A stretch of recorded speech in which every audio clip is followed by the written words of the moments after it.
Salli ala Muhammad, salli ala Muhammad, Allahumma ya Rabbi, Nabi Muhammad, wa sayyidi sadati, Nabi Muhammad. Mo kí gbogbo ẹ̀yin olólùfẹ́ ètò Gbajúmọ̀ lọ́kùnrin lóbìnrin, lọ́mọdé lágbà, mo kí yín kí ọlá, mo kí yín kí ọlà. Ẹ̀yin bàbá, ẹ̀yin ìyá, ẹ̀yin ẹ̀gbọ́n, ẹ kú dédé àsìkò yìí, ṣàlàáfíà ni. Àmọ́ ká tó wá bẹ̀rẹ̀ jẹ́ àti wá fi ìbà fún oníbà. Ẹ jẹ́ kí bàbá tó kì, bàbá mi òkè, àríró àlá, elétí gbáròyé, bàbá tó ju gbogbo bàbá lọ, kábíyín ò sí Elédùmarè, ọba lẹ́ni, ọba lánàá, ọba títí ayérayé. Adédoyin Kúkọ̀yí lórúkọ tèmi. Èmi lọmọ olómi méjì, ọmọ àtẹ̀kànmọ́lẹ̀ pọ̀kan ẹ̀kan mímu ìka ìmọ̀ ọmọ aládé mẹ́rìndínlógún, bẹ́ẹ̀mi lọmọ àròbí ọmọ àtòrè. Ètò Gbajúmọ̀ òun lètò tí mo mú wá fún yín. Ẹ̀yin náà ti wá wo bí mo ṣe kọ́kọ́ wọlé yẹn. Ó yẹ kó ti máa yé yín irú àlejò tí a gbà lórí ètò lénìí. Olórin ẹ̀mí ni wọ́n, olórin ẹ̀sìn ìsìláàmù ni wọ́n pàápàá. Olólùfẹ́ yín ni wọ́n, àyànfẹ́ yín ni wọ́n o. Ẹ̀yin lẹ ní pé ká gbé wọn wá sórí ètò yìí. Àwọn náà dẹ̀ jẹ́ wa níhò. Ó yá, ẹ jẹ́ kálejò mi máa wọlé bọ̀ ká bẹ̀rẹ̀ ètò náà ní kíákíá. Àlejò mi máa wọlé bọ̀.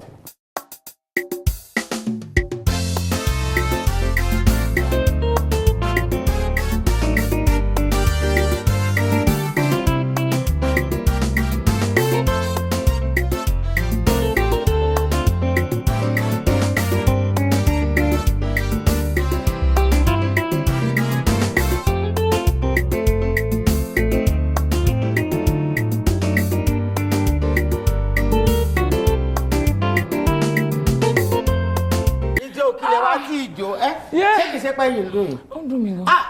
Ẹ má jẹ́ ó dùn yìí. Ẹ má jẹ́ ó dùn yìí. Ọlọ́run ní káwọn panápaná dé. Ẹ káàbọ̀ sórí ètò Gbajúmọ̀. Ẹ kú ọjọ́ mẹ́ta. Ẹ rọra mà. Àwọn aráalé ń kọ́. Ọkùn bẹ́ẹ̀. A dúpẹ́ lọ́dọ̀ Ọlọ́run. Mo fẹ́ kẹ́ kí àwọn olólùfẹ́ yín nílé àti lókè òkun. Gbogbo ẹ̀yin olólùfẹ́ wa o, ọlá yín. Sàlámù alékùm ẹ̀yin olólùfẹ́ wa o. Ọlá yín àtọ̀lá Ọlọ́run là ń jẹ tó fi gún régé. Ohùn yín dẹ̀ dùn. Kí lorúkọ yín gan? Orúkọ mi ni Alájà Sofiat Kamarudin àti àwọn èèyàn tí wọ́n ń pè wá ní Iya Nkaula. Wọ́n tún mọ̀ ń pè yín ní Iya Nkaula. Kí ni dé tí wọ́n ń pè ní Iya Nkaula? Torí iṣẹ́ tí mo gbé dání ni. So mo dẹ̀ tún ti gbé nílùú náà rí ní Senegal. So nígbà tí mo wá bẹ̀rẹ̀ sí ní kọrin máa wọ̀ pé orúkọ ọlá tún máa jẹ́ báyìí. Ẹ jẹ́ á mú Iya Nkaula yẹn náà bẹ́ẹ̀. Ọmọ bíbí ìlú wo ni Iya Nkaula? Ọmọ bíbí ìlú Òṣogbo ni mí. Lápá abo lọ́dọ̀ yín l'Òṣogbo? Lókè Baálẹ̀. Òkè Baálẹ̀. Tí n bá rí yín ní ìsìn àbí kó jẹ́ pé èmi náà wá látòkè Baálẹ̀, ẹ wọ́n bá ara lè pàdé ara wọn, báwo la ṣe máa kíra wa? Ẹ ǹlẹ́ o.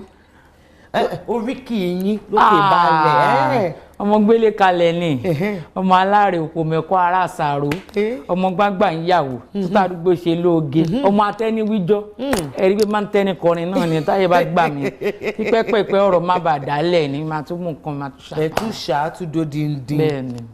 Báwo ni kékeré Iya Nkaula ṣe lọ? Ó lọ dáadáa náà ni. Àwọn iléèwé wo lẹ lọ? Mo lọ sí iléèwé torí Mùṣín náà ni mo gbé. Nílùú Èkó? Nílùú Èkó ń bí ni mo gbé. So mo lọ sí iléèwé Bishop Agé ní Làṣà.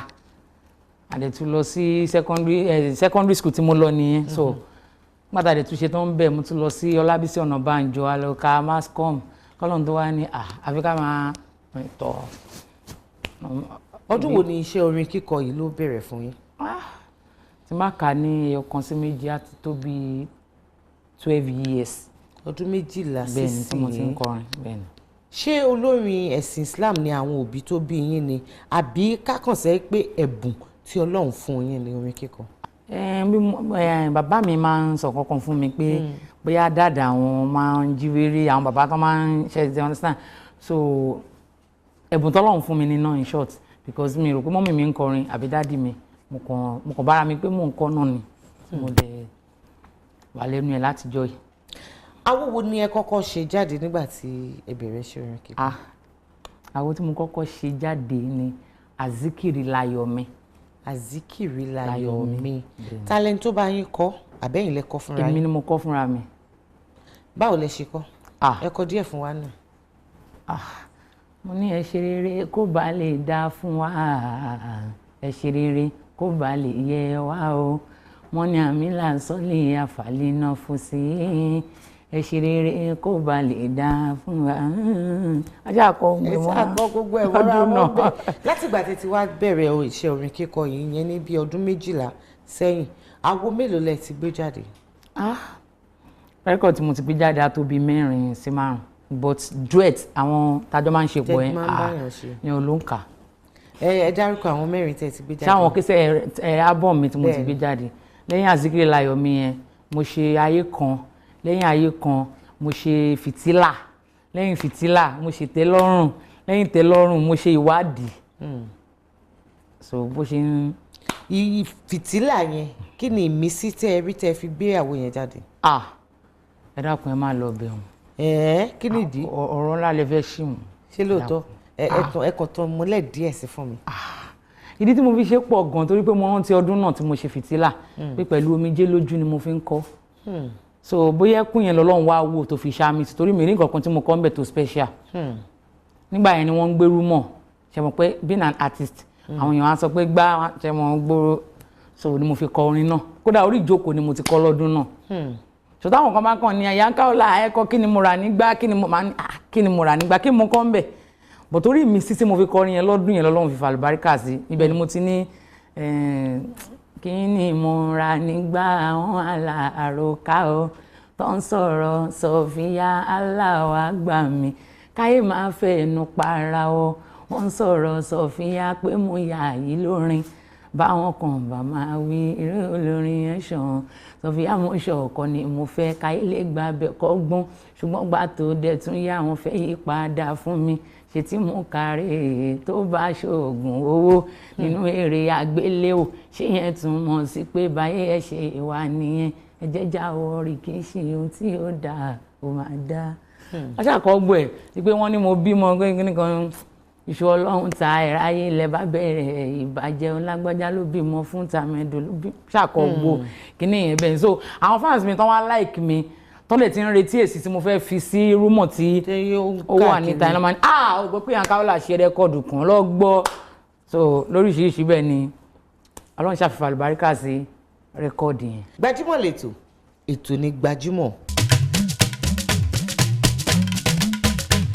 abala tá a fẹ́ wọ̀ ní ìsìn kí ló dé tẹ wá ṣe bẹ́ẹ̀? ọkàn mi wà lókè. ẹ mọ jẹ kókó yín wá lókè jẹ kókó yín wá lẹ kò sí wàhálà fọmọ Ọlọ́run. abala tẹ̀yin àtàwọn olólùfẹ́ yín òun ni ó kàn báyìí òun là ń pè ní ojú abẹ ṣó yá ká sojú abẹ ń kò. ó yẹ jẹ́ àsojú abẹ ń kò. orúkọ mi ni Monsurat sí ọmọ Adépọ̀jù mo wà níwájú icon ní Lagos Island. nípa Iya Nkaula ni mo fẹ́ sọ inú mi dùn pẹ̀lú ọ̀pọ̀lọpọ̀ pẹ̀lú orin tí Iya Nkaula máa ń kọ ó jẹ́ orin ọgbọ́n ó dẹ̀ jẹ́ orin àǹfààní ọ̀pọ̀lọpọ̀ ọgbọ́n la máa ń kọ́ ní àwa obìnrin Muslim inú mi dùn Ọlọ́run á fún wọn ní ìgbéga tó jù bẹ́ẹ̀ lọ wọ́n sì máa tẹra mọ́ Islam orin wọn. ibi báyìí ìyẹn ní orí Facebook ìbéèrè wà fún yín láti ọ̀dọ̀ Aisha Banjoko. Aisha ní pé ká máa kí Iya Nkaula wípé àwọn máa ń gbádùn orin tẹ́ ẹ̀ ń kọ wípé àmọ́ àáfàá wo ni ó kọ́ yín ní kéwú.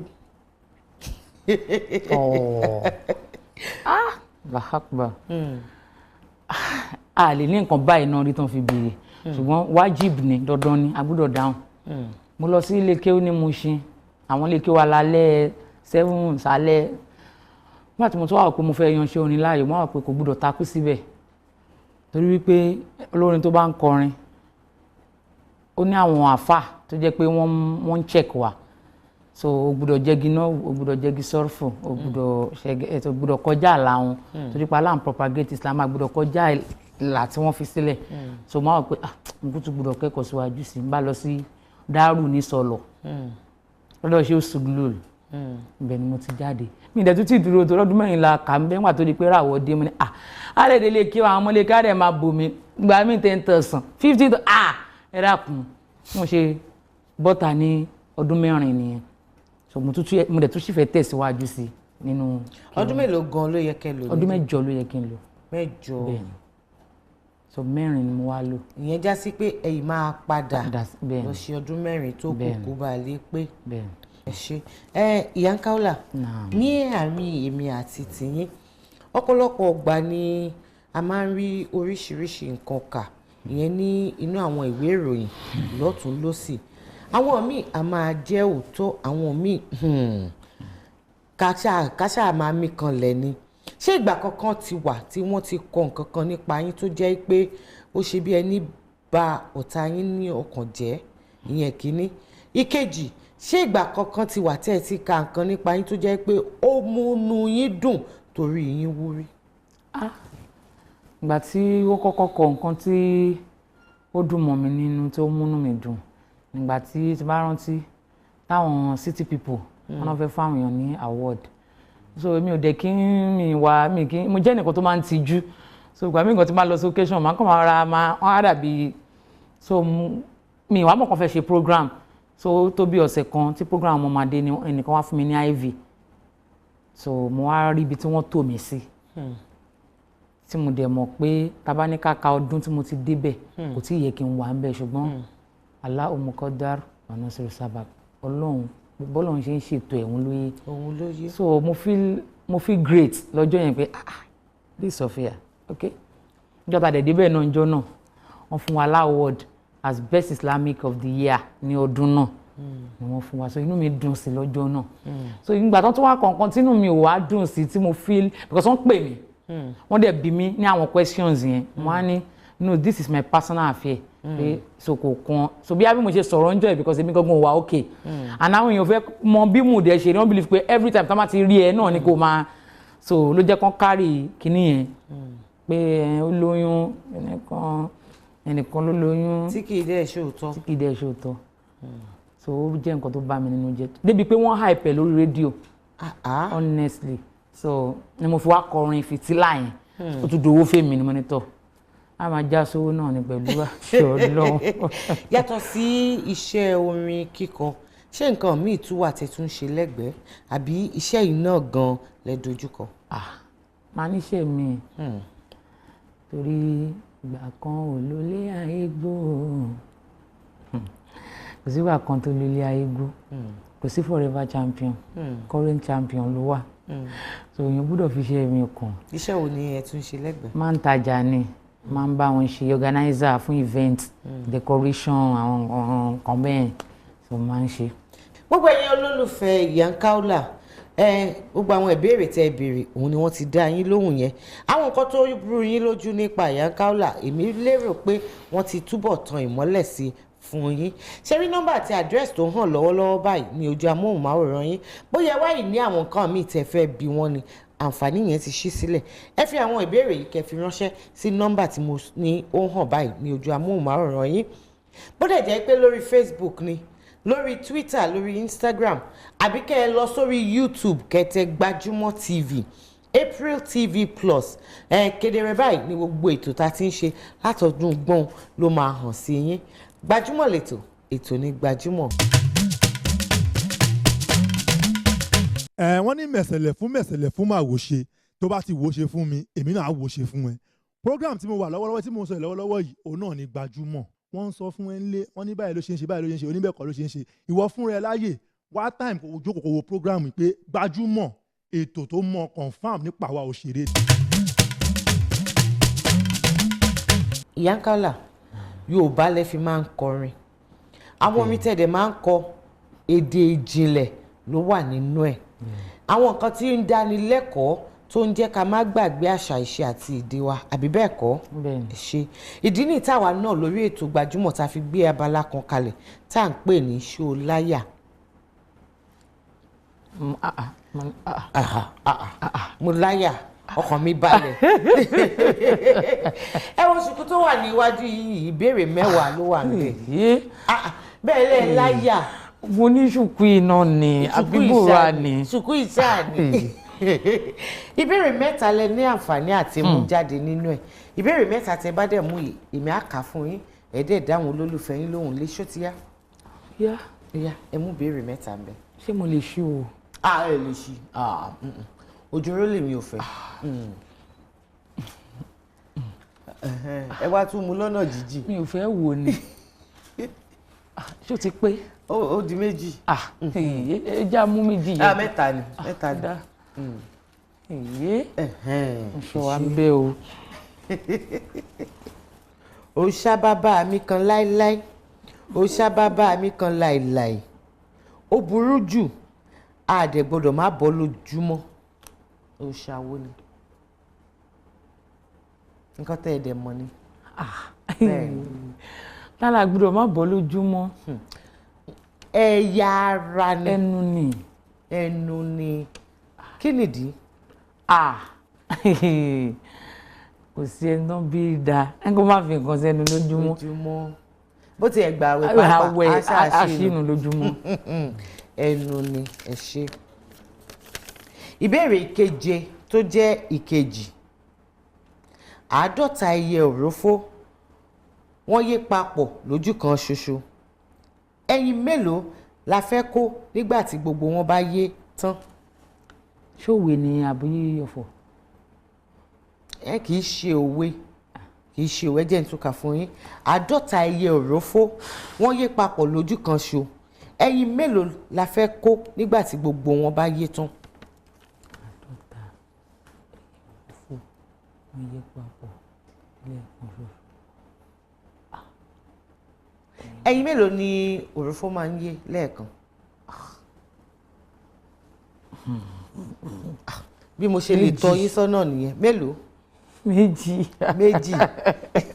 ó dáa tó bá jẹ́ méjì tó bá pé 50 tí gbogbo wọn dẹ̀ yé papọ̀ lẹ́ẹ̀kan ó wá jẹ́ mélòó ẹyin mélòó ni wọ́n á yé pọ̀. kí ni 50 yẹn ní ṣebí 50 là 50. bẹ́ẹ̀ ni. 100 nìyẹn. ìyẹn wá jẹ́ mélòó ní Yorùbá. 100. 100 bẹ́ẹ̀ ni nítorí méjì méjì ni òrófó máa ń yé. Allahu Akbar. bẹ́ẹ̀ni. ẹ pàtẹ́wọ́ ẹ má ṣe bẹ́ẹ̀ ẹ pàtẹ́wọ́ fún mi. Iya Nkaula ti gba méjì ó kẹyọ kan. ìbéèrè kẹta tó jẹ́ ìkẹta tí a bá mú awọ ẹdun àádùn epo pupa pẹ̀lú èrè tí a wá dì sínú aṣọ tí ó ní àwọ̀ méjì tí a wá gbé ránṣẹ́ sí èèyàn kan nílùú òkèèrè kí ni ìtumọ̀ ẹ̀ tá a fi pàrókò sí èèyàn kan nílùú òkèèrè kí ni ìtumọ̀ ẹ̀. ẹ come again. tí a bá mú awọ ẹdun àádùn epo pupa pẹ̀lú èrè tí a wá dì sínú aṣọ tí ó ní àwọ̀ méjì tí a wá gbé ránṣẹ́ sí èèyàn kan nílùú òdì kejì gẹ́gẹ́ bí èèyàn pàrókò sí ẹnìyẹn kí ni ìtumọ̀ nǹkan tá a ṣe yẹn. ṣọ wa ń bẹ àròkò fẹ́ nìyẹn. kì í ṣàròkò fẹ́ tí wọ́n bá ní epo ń bẹ ẹ̀wà ń bẹ èjì rẹ̀ kí ló bí èjì rẹ̀. ara àsokùn. kí ni ìtumọ̀. kí ni ìtumọ̀. ẹ tí ì sọ èmi kọ́ ìtọ́ yín sọ́nà kì í ṣe bẹ́ẹ̀. ìbejì nìyẹn. ìbejì kí ló ṣe ìbejì. ọmọ ni wọn. ó já sí wípé aláboyún tí ẹnìyẹn fi sílẹ̀ lé ó ti bí ìbejì. aláwọ̀. bẹ́ẹ̀ni. ẹ pàtẹ́wọ́ fún mi. ẹ gbà ń bo àtẹ́wọ́ kí ni mo pa kíní mo pa kejì gẹ́gẹ́ kí ni pẹ̀lú orí tí mo kọ́. a dúpẹ́ lọ́dọ̀ Ọlọ́run. Iya Nkaula ìdí tá a fi gbé abala ilẹ̀ bí mo ṣe sọ lẹ́ẹ̀kan torí àfẹ́ kí àṣà ìṣe àti èdè wa àfẹ́ kó parẹ́ pẹ̀lú bá a ṣe ń gbẹ́sìn ga lọ́tún lósì yálà àwọn oní mùsùlùmí ni àbí oní kìrìsìtẹ́nì ẹ jẹ́ ká sì máa gbé àṣà wa ká sì máa gbé lárugẹ. Gbajúmọ̀ lẹ́tọ̀ ètò ní Gbajúmọ̀.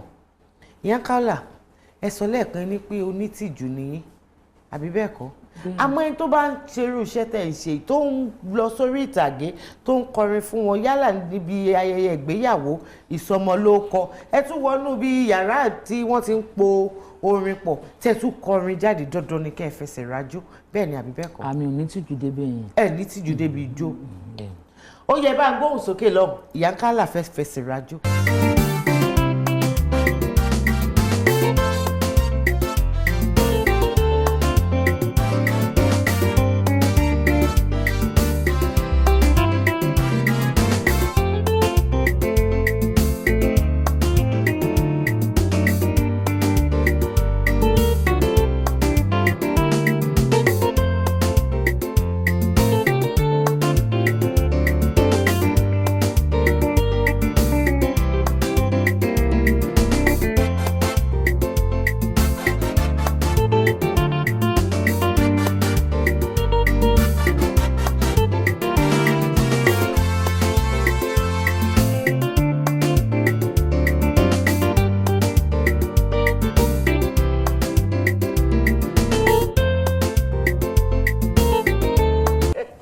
ẹ jẹ́ àjò sí ẹjọ́. ká tún ìjó sí ni ṣé lóòótọ́ tẹ́ bá tún wá padà wá bóyá àádìdí ìyá abala jó gidi pẹ̀lú Iya Nkaula adúpẹ́ lọ́dọ̀ Ọlọ́run. Iya Nkaula ilé ti wá tó lọ báyìí adúpẹ́ pé àpè yín ẹ jẹ́ wa níhò ẹ wá nílọ lọ́wọ́ òfò láti ọ̀dọ̀ olóòtú àgbà ètò Gbajúmọ̀ wọ́n ní pé ká fún yín ní ẹ̀bùn yìí nínú ẹ̀ ẹ̀bùn wá láti iléeṣẹ́ Ìyálájé ti Lagoon ẹ̀bùn tún wá láti iléeṣẹ́ Dúpẹ́ Cosmetics and Spa tí gbogbo àwọn èèyàn ń pè ní Alájà Shine wọ́n ní ká fún yín nígbà tẹ́ bá ti wá sórí ètò ẹ dúpẹ́ lọ́wọ́ wọn. Ìyá mi Ìyálájé ó ti ẹ̀pẹ́ Alájà Dúpẹ́ Shine èèyàn dáadáa ni wọ́n dẹ̀ ń ṣe dáadáa sí gbogbo àwa tá à ń kọrin àtàwọn ní kinní náà torí náwó kì í ṣàpàlàyé ìfẹ́ náà ní ìdùnnú náà ń wá torí gbogbo àwọn tí wọ́n ga tí sílámù ò fi ga Ọlọ́run bá mi gbé wọn ga ní wálé láéláé wàràfà náà ọmọ kan náà àlìyá ibi tẹ́ wá tí mo kò ní tán bẹ̀ ọ̀pọ̀lọpọ̀ Ọlọ́run a máa fi rọ́pò fún yín àlùbáríkà náà bí níwájú Ọlọ́run ẹ ṣé o adúpẹ́ mà ẹ ṣé o ẹ má ta. àmín fáwọn olólùfẹ́ yín nílé orin ni mo fẹ́ kẹ́ ẹ fi dágbére fún wọn. ó yá. This is my appreciation ẹ̀yin olólùfẹ́ wa tẹ́ ò dá mi dá bùkátà mi ajá Sofia Ọlọ́run wá fẹ́yìn náà bẹ́ẹ̀ ṣe ń fẹ́ Iya Nkaula I promise to give the best by the grace of Allah. àwa náà lọ́dọ̀ ti wá ní orí ètò Gbajúmọ̀ àwa náà ń ṣe ìlérí pé pẹ̀lú àṣẹ lọ́wọ́ Elédùmarè ọba tí kì í ṣe àṣetì gbogbo nǹkan tẹ́ ẹ bá fẹ́ òun làwa náà la máa fún yín àmọ́ ilé tí wàá tó lọ báyìí o ìṣẹ́jú mélòó gan ni wọ́n fi ń ṣẹ́jú kẹ́tù tó ṣẹ́jú kẹ́ ẹ tó là báyìí páú Adédoyin á tún ti jókòó síbí á tún ti mú ètò mi wá fún yín kí ó tó wá dìgbà náà ńkọ́ èmi olólùfẹ́ yín àyànfẹ́ yín mo ń fi àsìkò yìí dágbére pé láyọ̀ o.